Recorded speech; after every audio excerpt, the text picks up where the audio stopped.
masih diberikan kesehatan, sehingga kita ini dapat duduk di majlis yang mulia, majlis yang diridai oleh Allah Subhanahu wa taala. Karena banyak majlis-majlis yang di luar sana, majlis-majlis yang lalai kepada Allah, yang tidak mengagung-agungkan Allah, yang tidak membicarakan tentang kebesaran-kebesaran Allah, sehingga majlis-majlis mereka tidak diridai oleh Allah Subhanahu wa taala.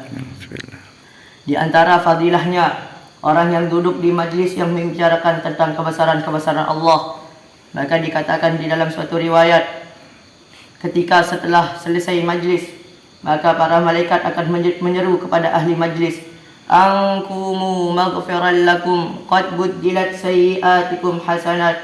Berdirilah kalian wahai ahli majlis, dengan dosa-dosa kalian telah diampuni oleh Allah, dan segala keburukan-keburukan kalian telah diganti dengan, dan segala keburukan-keburukan kalian telah diganti dengan kebaikan.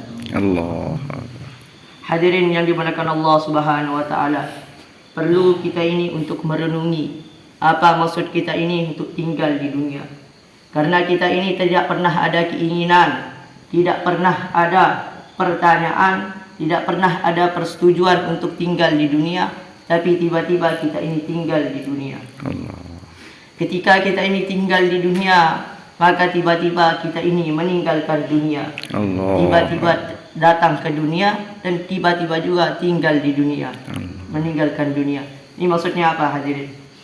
Maka dikatakan di dalam Al-Quran, Tabarakalladzi biyadihil mulk wa huwa ala kulli syai'in qadir, alladzi khalaqal mauta wal hayata liyabluwakum ayyukum ahsanu amala. Liyabluwakum ayyukum ahsanu amala. Didatangkan kita di dunia ini oleh Allah Subhanahu wa taala, didatangkan untuk diuji. Yang menjadi rakyat diuji, yang menjadi pejabat juga diuji, yang miskin diuji, yang kaya juga diuji. Orang miskin diuji, banyak yang paham bahwa ujian itu adalah, bahwa kemiskinan itu adalah ujian. Tapi orang kaya diuji, jarang ada yang paham bahwa kekayaan itu adalah ujian. Maka seperti ceritanya Nabiullah Sulaiman alaihissalam, diberikan kekayaan, diberikan kerajaan yang meluas, diberikan kekuasaan seluruh dunia, bukan setengah dunia, akan tapi seluruh dunia. Diberikan bala tentara dari manusia, dari jin, dari binatang-binatang. Hingga apabila Nabiullah Sulaiman alaihissalam ingin bermusyawarah, maka di barisan pertama diisi oleh manusia, barisan kedua diisi oleh jin, kemudian barisan ketiga diisi oleh hewan-hewan, binatang-binatang. Maka Nabiullah Sulaiman diberikan kekayaan seperti itu. Apa yang dikatakan oleh Nabi Sulaiman? Hadza min fadli rabbi. Ini semua adalah anugerah dari Tuhanku. Kekayaanku, kekuasaanku, ini adalah anugerah dari Tuhanku. Dia berluani ashkuru am akfur, supaya saya ini diuji apakah saya ini bisa menjadi hamba yang syukur atau menjadi hamba yang kufur. Ya Allah. Hadirin yang dimuliakan Allah Subhanahu wa taala.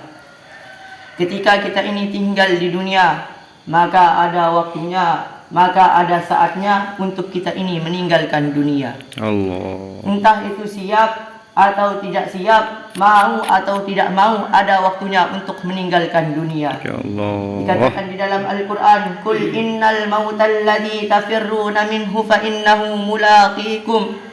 Kalau orang itu, sungguhnya kematian akan tetap menemui kalian meskipun kalian itu lari dari kematian. Allah. Walau kuntum fi burujim musyayyadah, walaupun kalian itu berada di bangunan yang kokoh sekalipun, kalau kematian sudah menjemput kalian, maka kalian akan tetap meninggalkan dunia. Ya Allah. Hadirin yang dimuliakan Allah Subhanahu wa taala, seorang ulama mengatakan, "Idza hamalta ilal kuburi janazatan fa'lam bi annaka ba'daha mahmulun." Allah. Jika engkau membawa seorang jenazah ke kuburannya, maka ketahuilah, fa'lam bi annaka ba'daha mahmulun, maka ketahuilah setelah itu kamu juga akan dibawa ke kubur masing-masing. Kullu baqin sayubka wa kullu na'in sayun'a wa kullu mazkurin sayunsa. Setiap orang yang menangis karena ditinggal pergi oleh seseorang, maka suatu saat dia akan ditangisi karena kematian, karena kepergiannya. Wa kullu na'in sayun'a, dan setiap orang yang mengumumkan berita kematiannya, maka suatu saat dia juga akan diumumkan berita kematiannya. Wa kullu mazkurin sayunsa, dan setiap orang yang dielu-elukan namanya, yang disebut-sebut namanya, yang dibangga-banggakan namanya, sayunsa, suatu saat akan dilupakan. Ya Allah. Seperti dulu ada yang namanya Fir'aun, yang dulu pernah mengaku jadi Tuhan, sekarang sudah meninggalkan dunia. Dulu ada yang namanya Presiden Soekarno, yang terkenal pidatonya yang menggelegar seperti halilintar secara permanen, sudah meninggalkan dunia. Untuk kenapa hadirin yang dimuliakan Allah SWT? Untuk dimintai pertanggungjawaban terhadap apa yang dia lakukan dulu ketika di dunia. Benar ya Allah. Dikatakan di dalam Al-Quran, Inna sam'a wal basara wal fu'ada kullu ulaika kana anhu mas'ula. Sesungguhnya pendengaran kita, penglihatan kita, hati kita, kullu ulaika kana anhu mas'ula, semuanya akan dimintai pertanggungjawaban oleh Allah Subhanahu wa taala. Apakah mata kita gunakan untuk perkara-perkara yang diridai oleh Allah atau perkara-perkara yang dimurkai oleh Allah? Apakah pendengaran kita lakukan untuk perkara-perkara yang diridai oleh Allah atau perkara-perkara yang dimurkai oleh Allah Subhanahu wa taala? Ya Allah. Maka ketika dimintai pertanggungjawaban, al-yawma nakhtimu ala afwahihim wa tukallimuna aydihim wa tashhadu arjuluhum bima kanu yaksibun. Pada hari itu mulut-mulut kita dikunci oleh Allah Subhanahu wa taala, sehingga wa tukallimuna aydihim, ketika itu tangan berbicara, wa tashhadu arjuluhum, kaki menjadi saksi, bima kanu yaksibun, terhadap apa yang kita dahulu kerjakan di dunia. Ya Allah. Hadirin yang dimuliakan Allah Subhanahu wa taala, maka bagaimana caranya agar kita ini bisa selamat dari pertanyaan-pertanyaan ini? Maka di antara caranya salah satu caranya yaitu dengan takwa, taat kepada Allah, taat kepada perintah-perintah Allah. Sehingga kalau kita ini bisa taat kepada Allah Subhanahu wa taala, dikatakan di dalam Al-Qur'an, wa may yattaqillaha yaj'al lahu makhraja wa yarzuquhu min haitsu la yahtasib. Barang siapa yang bertakwa kepada Allah Subhanahu wa taala, taat kepada Allah Subhanahu wa taala, maka Allah Subhanahu wa taala akan menjadikan bagi orang yang bertakwa tersebut jalan keluar dari berbagai masalahnya. Sehingga dan seperti ceritanya Nabiullah Musa alaihissalam, ketika beliau dikejar-kejar oleh Fir'aun, di belakangnya bala tentara Fir'aun, kemudian di depannya lautan, maka pengikutnya Nabiullah Musa mengatakan, inna lamudrakun, pasti kami ini akan tertangkap oleh Fir'aun. Maka Nabi Musa berkata kepada kaumnya, kalla inna ma'iya rabbi sayahdin, tidak akan sekali-kali kita ditangkap oleh Fir'aun. Inna ma'iya rabbi sayahdin, sungguhnya Tuhanku bersamaku, ia akan memberikan petunjuk kepadaku. Allah.